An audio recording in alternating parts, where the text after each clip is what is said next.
속초에 왔습니다. 이곳은 대포항이고요. 아, 정말 너무 수십 년 만에 와서 그런지 전혀 옛날 모습이 기억이 안 나서요. 좀 굉장히 날씨가 또 너무 춥고요. 예. 아무래도 강릉보다 속초가 조금 더 추운 것이 아닌가 이런 생각이 듭니다. 물론 바닷가 앞이라 그렇기도 하겠지만 어쨌든 정말 오래간만에 십수년 만에 속초는 들어온 것 같습니다. 대포항이 굉장히 옛날에는 협소해 보였는데 여기서 저 바깥쪽으로 엄청 많은 가게들과 그리고 다리가 놓여져서요. 굉장히 만일에 좋은 날씨였다면 한 번 정도 걸을만 하다 이런 생각을 갖게 됐습니다. 자, 오늘 속초에서도 또 여러분들 기사를 읽고 분석하면서 여러분과 함께 이야기해 보도록 하겠습니다. 오늘 제목은 부자들 고점서 부동산을 팔고 2024년을 기다린다. 정확하게 잘 제목을 만들었고요. 그리고 어떤 인터뷰를 했는지 좀 보도록 하겠습니다. 우리나라에서 지난해 10억 원 이상의 금융자산을 보유한 부자는 40만 명을 넘어선 것으로 추정된다. 하나금융 경영연구소에 따르면 49세 이하의 젊은 보유층으로 불리는 이른바 영 리치의 시대도 열리고 있다. 이들의 금융자산은 평균 66억 원에 달했다. 심지어 자산 형성의 주요 원천은 대물림이 아니라 근로소득으로도 분석된다. 근로소득만 가지고는 금융자산 평균 66억 원 만들기 힘들죠. 이 기사는 좀 거짓이 좀 들어갔고요. 경기 침체가 우려되는 현재 이들의 자산 관리는 어떤 방식으로 이루어질까? 불확실성의 시대 속 당분간 자산 10억 원 이상 자산가들이 찾는 곳은 주식시장이 아니라 은행의 자산관리 서비스를 제공하는 바로 프라이빗 뱅커가 될 전망이다. 아마도 보다 안전한 선택지를 고려해야 하기 때문이겠죠. 내년 미국을 중심으로 글로벌 경기 침체가 예고돼 있고요. 국내 경제는 부동산을 중심으로 위기 우려가 높아지고 있습니다. 대부분의 자산 가치는 급속도로 떨어지는 중이고요. 아주 중요한 내용이 여기 하나 나왔습니다. 저 또한 그렇고요. 이런 상황에서 부자들은 자산의 증식보다 유지를 중심으로 시장을 보고 있습니다. 그렇지만 기회가 되면 바로바로 계속 투자를 한다. 이 말은 인터뷰 내용에 없기 때문에 지금 제대로 알고 이야기를 하고 있는 분인지 그것은 좀 의심스럽습니다. 하나은행의 땡땡땡 센터장이라고 하네요. 고액 자산가들이 금리 인상에 가장 큰 관심을 두고 있다라고 이분은 얘기를 했는데 고액 자산가뿐이 아니고 금리에는 전부가 다 촉각을 곤두세우고 있지 않으면 안 되죠. 돈이 없는 사람들도 어떻게 경제가 돌아갈 것인가 알아야 됩니다. 고객 대부분이 금리 인상 가능성을 염두에 두고 정기예금 3에서 6개월간 원금 보존 추구형 주가 연계 파생 결합 사채나 기타 파생 결합 사채 3개월 등 단기물에 투자해 유동성 확보에 최우선을 두고 있다. 네, 저도 그렇습니다.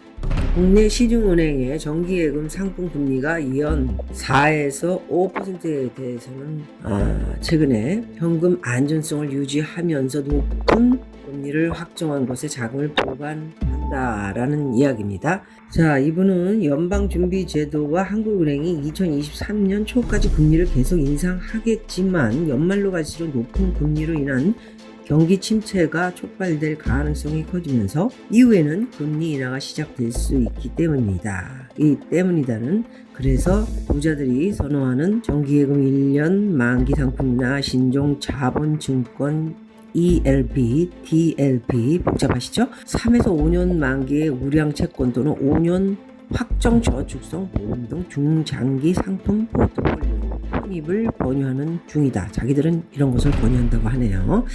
자금은 뭐니 해도 내가 만져서 막 굴리고 돌리고 해야죠.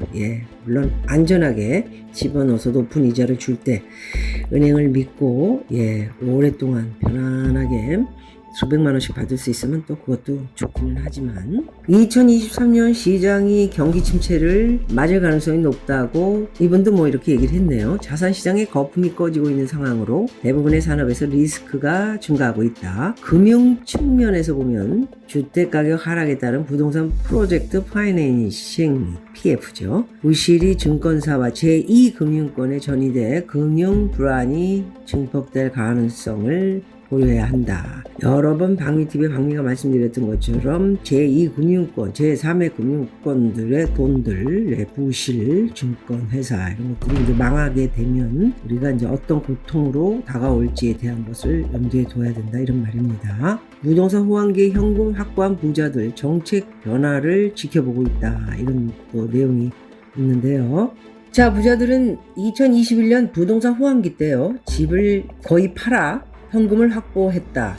웬만한 투자 좀 하는 사람들은 집을 호황기 때 파는 것이고요. 이제 안 좋아지는 이제 2003, 4년에는 오히려 어쨌든 예측이 잘 돼서 부동산을 싸게 사는 기간입니다. 누차 박미가 2년, 1년 전 그리고 올 봄부터 겨울까지 이야기했던 내용입니다. 여러분, 주식 투자는 경기 침체가 심할 때 적기다. 제 얘기랑 똑같죠? 경기 침체로 인한 주식 하락은 불가피하겠지만 부자들은 2023년 2에서 3분기에 경기 바닥이 형성되는 시점에 반도체와 IT 등 저평가된 주식을 분할 매수할 계획이다. 저 또한 그렇습니다. 아직 시기가 아니라고 판단하고 있고요. 투자란 기다려야 합니다. 특히 부동산 투자는요. 2024년부터 금리 인하에 따른 유동성 공급으로 부동산 거래량이 늘어나는 시기를 고려하고 있습니다. 2021년 부동산 호황기가 끝날 시기에 부동산을 매도해 현금을 확보한 부자들의 사례를 전했습니다. 내용은 유동성을 확보한 다주택자들이 2023년 하반기에 기준금리 인하 시 자산시장으로 자금이 유입되는 시점과 정부의 부동산 정책 변화에 관심을 기울이고 있다. 자, 여러분, 자산을 지키는 기본 원칙에 대해서 말입니다. 경기 변동 사이클 이해를 바탕으로요. 자산 포트폴리오 잘 만드셔야 합니다.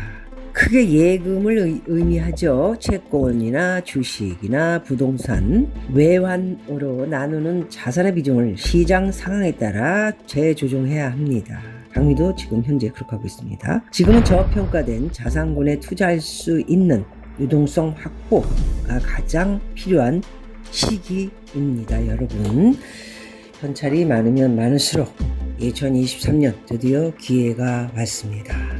여러분 모두 기다림 그리고 최고의 투자 결정으로 모두 부자 되시기를 기원해 봅니다. 고맙습니다.